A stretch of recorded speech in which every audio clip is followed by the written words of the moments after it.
Assalamualaikum warahmatullahi wabarakatuh. Perkenalkan, saya Gali Jatika.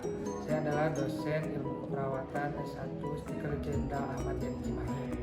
Pada kesempatan kali ini saya akan mempraktekkan tentang pemasangan EKG beserta interpretasinya. Kita mulai untuk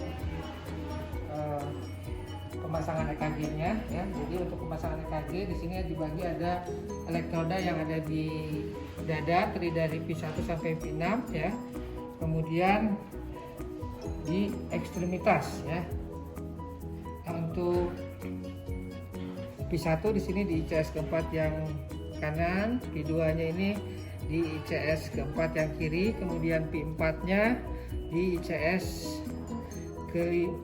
kelima mid sternal, kemudian P3-nya pertengahan antara P2 dan P4, kemudian untuk P5-nya di aksila anterior, kemudian P6-nya di mid aksila. Nah, kemudian untuk di ekstremitas ini kabel warna merah di tangan kanan, kemudian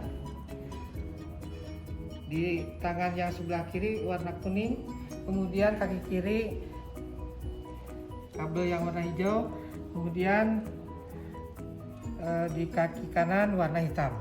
Nah, selanjutnya pastikan tidak ada alat-alat besi yang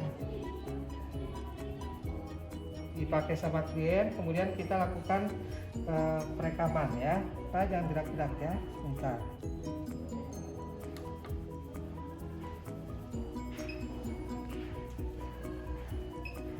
Ini untuk mesin EKG-nya otomatis ya, jadi dia kalibrasi sendiri. Kemudian 12 lead ini langsung tercetak semuanya.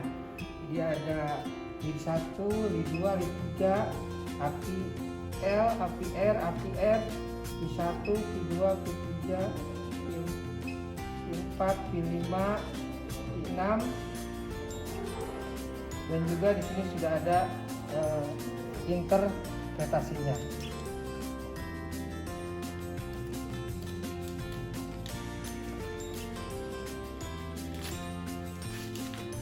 Nah, setelah selesai perekaman, kita pastikan dulu alatnya. Kemudian kita lepaskan dulu elektroda yang menempel di tubuh klien ya.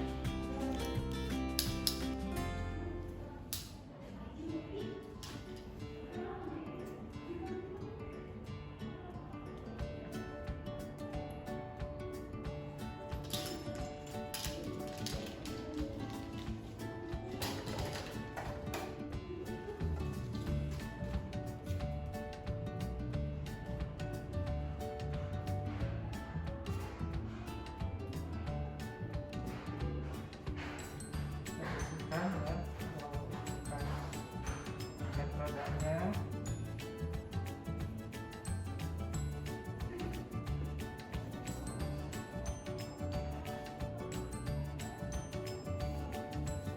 dan sudah selesai. Terima kasih pakai website ya.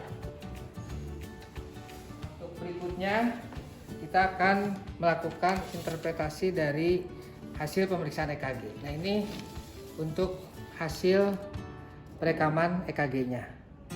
Nah, berikutnya kita akan melakukan interpretasi dari EKG.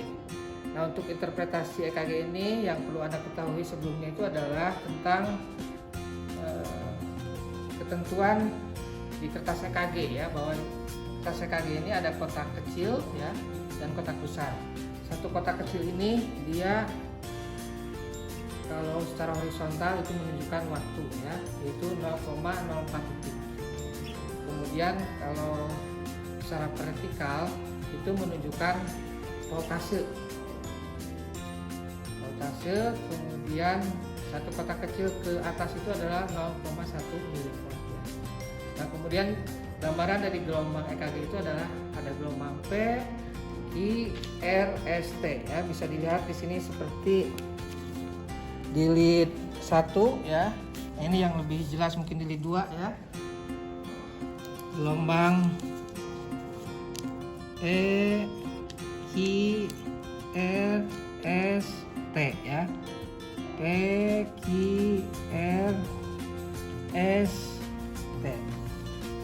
Nah, berikutnya kita akan menentukan dari hasil pemeriksaannya ya.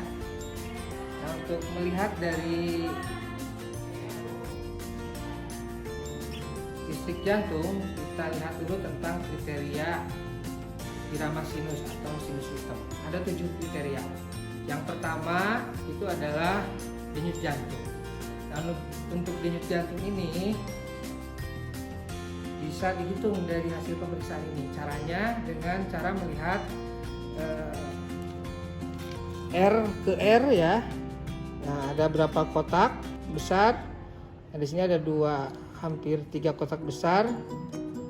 Dimasukkan rumusnya. Jadi 300 dibagi jumlah kotak besar R ke R. Jadi 100 kali per menit.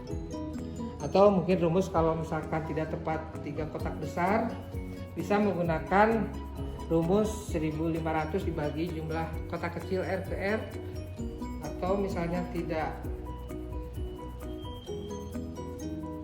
teratur jarak R ke R nya, bisa menggunakan kertas EKG selama 6 detik kemudian dikalikan 10 ya. Jadi itu yang pertama, dilihat denyut jantung. Yang kedua, kita lihat iramanya ya.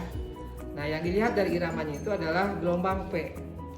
Gelombang P dilihat, setiap gelombang P itu harus diikuti oleh QRS. Kemudian gelombang P itu dia positif di lead 2 ya. Kemudian dia negatif di APR. Nah, ini gelombang P-nya bisa dilihat di APR, dia negatif gitu ya. Nah, berikutnya yang ketiga itu kita lihat adalah PR interval. Nah, PR interval itu kita hitung waktu atau jumlah kotak kecil dari mula P ke awal Q ya. Nah, ini bisa dilihat dari P sini ke Q. Nah, itu normalnya itu adalah kurang dari 0,20 detik ya. Ini punya Hendra ini ada 4 kotak, berarti 0,16 detik. Dia kategori normal. Nah, berikutnya untuk yang keempat, kriteria itu adalah QRS kompleks. QRS kompleks normalnya itu adalah kurang dari 0,12 detik ya.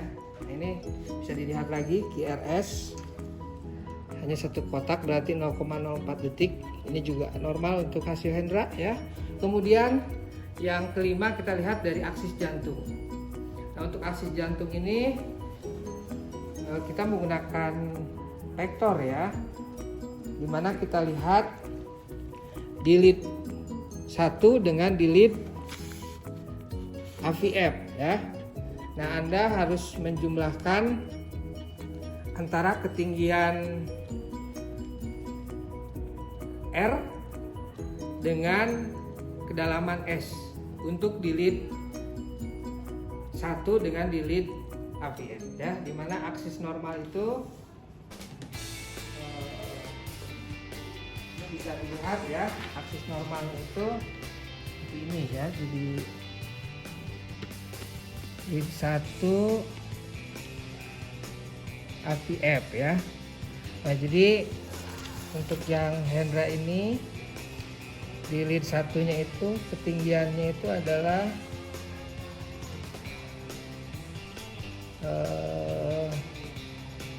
2 minus 5, jadi minus 3.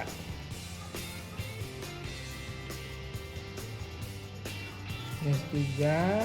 Kemudian dilihat di AVF ya, di AVF. Di AVF-nya ini dia 1 2 3 15. Jadi AVF-nya ke sini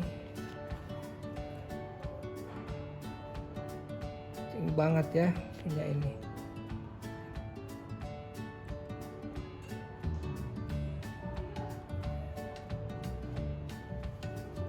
Nah, jadi di sini vektornya.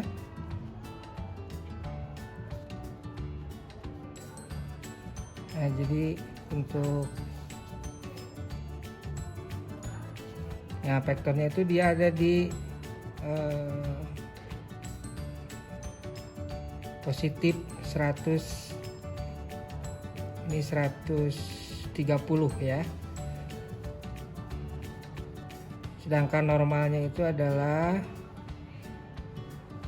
dari minus 30 sampai dengan 110, atau bahkan ada yang menentukan 90 derajat itu untuk aksis jantungnya ya. Jadi untuk kemungkinan untuk yang Hendra ini dia aksisnya itu ada di sini ya, masuknya ke RAD, right axis deviasi. Jadi ada kemungkinan deviasi ke kanan ya. Nah, itu yang kelima.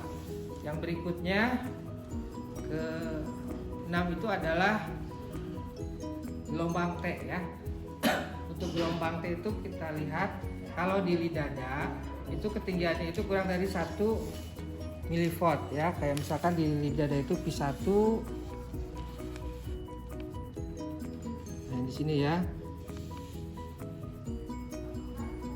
Jadi ketinggiannya ini maksimal hanya 0,4 mili ya.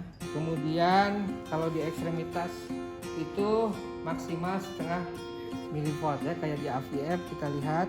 Nah, ini dia kurang dari 0,3 ya.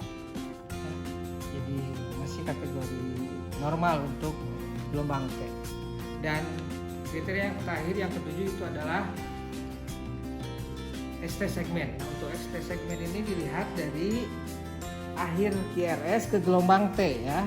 Bisa dilihat dari akhir QRS ke gelombang T. Kalau dia berada di garis lurus itu namanya isoelektris. Nah, ini yang ternyata juga dia berada di garis yang lurus, makanya untuk ST segmen itu adalah isoelektris. Nah, dari 7 kriteria tadi, jika semuanya normal itu disebut dengan sinus hitam atau irama sinus. Tapi jika ada salah satu dari 7 kriteria itu yang abnormal, nah ini dinamakan dengan aritmia atau adanya gangguan listrik jantung ya. Nah, di sini juga sebenarnya sudah ada nih interpretasi dari hasilnya ya.